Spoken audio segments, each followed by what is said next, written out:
Hello everyone, welcome back to my channel. Today we are going to see the 99th video of my YouTube channel, and this is going to be a resin clock. So first I have taped down the back side of the clock, and this is a MDF base of 12 inches, and I am prepping up the base with paint. I've used acrylic paint to prep up the base. I've used three different colors. One would be ultramarine blue, another is light blue, and the third would be aqua marine blue. And also I have used beige color, that is a mixture of white and burnt sienna, and these four colors are what I have used to prep up the base. So this MDF base, I've got it from MDF Art India. I'll leave their page down below in the description box.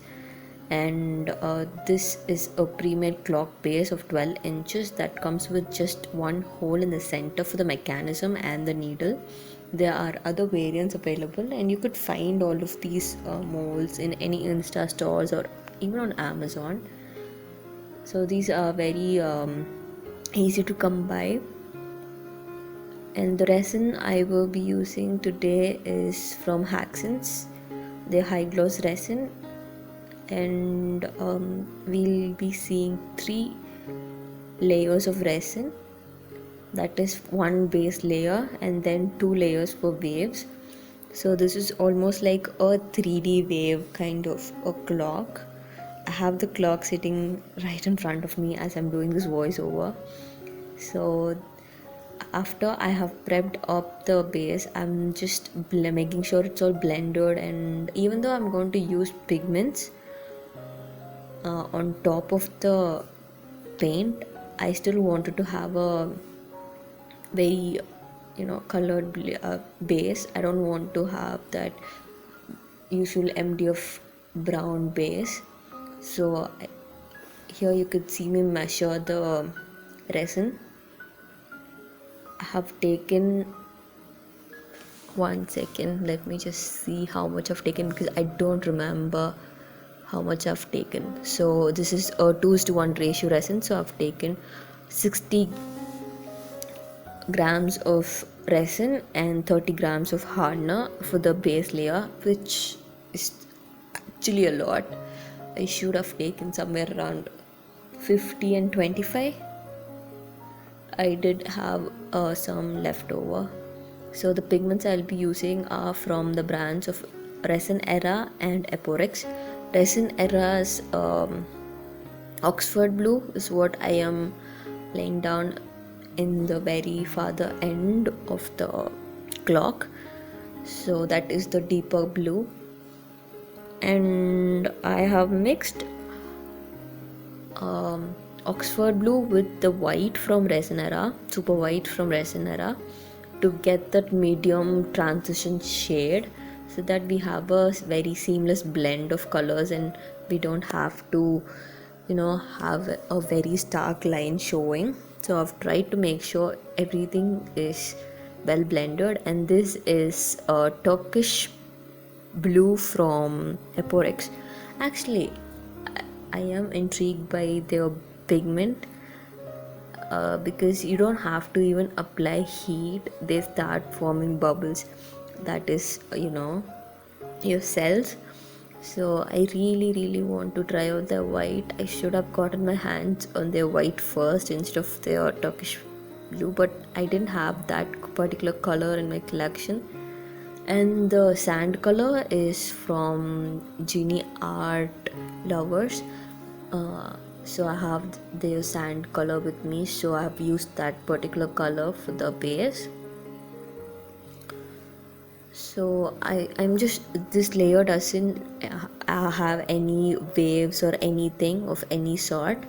It's just a base layer of color that I wanted in resin itself.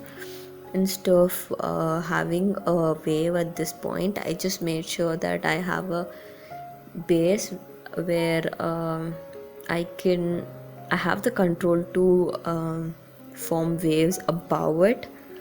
So this is what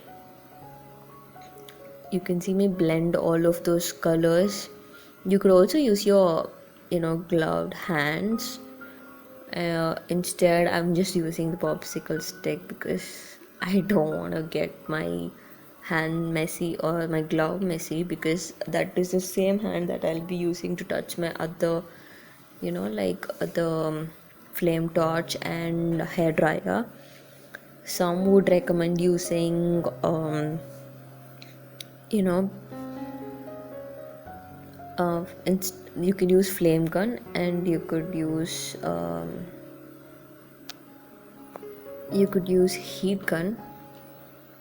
And I'm just going to use hair dryer or blow dryer. So this is the second layer of resin, and third layer that you're seeing me do. This is the third day. So yeah, I have used Haxen's Haxen's translucent pigment in blue. This came with a starter kit, so this is actually good to still have some color to your resin, but in a very mild way. You're just giving it the blue hue, and this is a perfect color to go on top, so that everything seems blended. I am going for a very blended look within the ocean, because you can't see stark difference in your ocean. So for this layer, I've taken only 30 grams of resin and 15 grams of hardener, the same hardener from Haxen's high gloss resin. So this is a top coating resin. You can't use it for casting, so don't try using it for casting, because I have used it for casting, and that is even very smaller pieces. It doesn't dry hard, rock solid resin charm kind of. It doesn't dry hard, it always dries soft. It's not breakable, but it's a bendable kind of consistency, even if it is been drying, sitting there for weeks. So yeah, a tip is that you could use a toothpick to pick up any dust particles that you might find on the surface of your resin. So that is exactly what you could see me doing. I think I had a bit of dusty workspace that day, so I might have had that. And use a flame torch, or you could use your heat gun, but it will heat up your resin and make it more fluid. So this is the white, super white from ResinArt, and I'm just pouring it over at the very edge of my wave where I want it to be, and then I'm heating it up with the flame torch, and I am using my hair dryer. I've actually inverted it so that I am not blowing into blowing it down, but I'm pushing it forward. So that is exactly what you could see me try. I should have probably used more pigment to resin ratio for this particular thing, because you always the more you don't have to, you shouldn't use 50% 50%, but then you're supposed to use a bit more, but then I didn't, and that's exactly why it was so opaque. More translucent. I get confused with opaque and translucent, so sorry about that. So this is day 4, and this is the final layer, or is it? I don't know if this is going to be the final layer, or I might go ahead and do one more flood coat on top. Who knows? But this is the last layer in the video. So you could see the end result with the clock mechanism and everything on my Instagram page. So it is on the screen. unique underscore art underscore 101 underscore. So that is the username.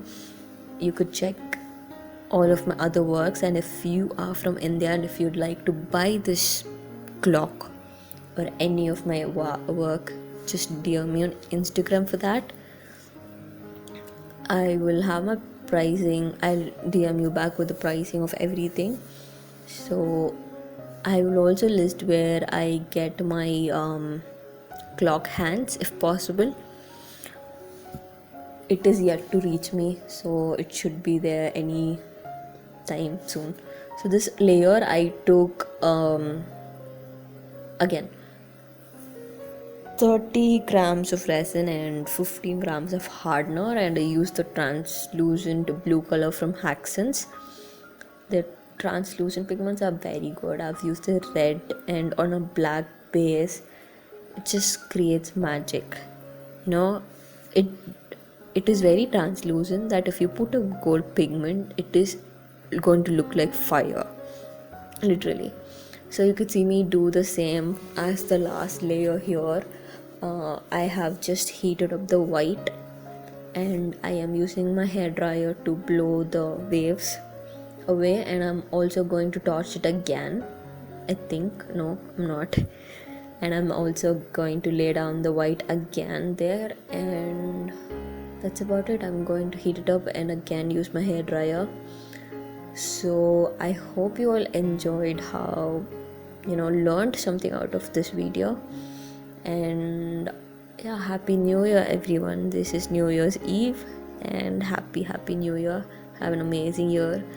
And I have a very important update on what I'm going to start with my new year plan, my art, how this channel is going to go forward. So please stay tuned, hit the subscribe button, and also follow me on Instagram for any updates.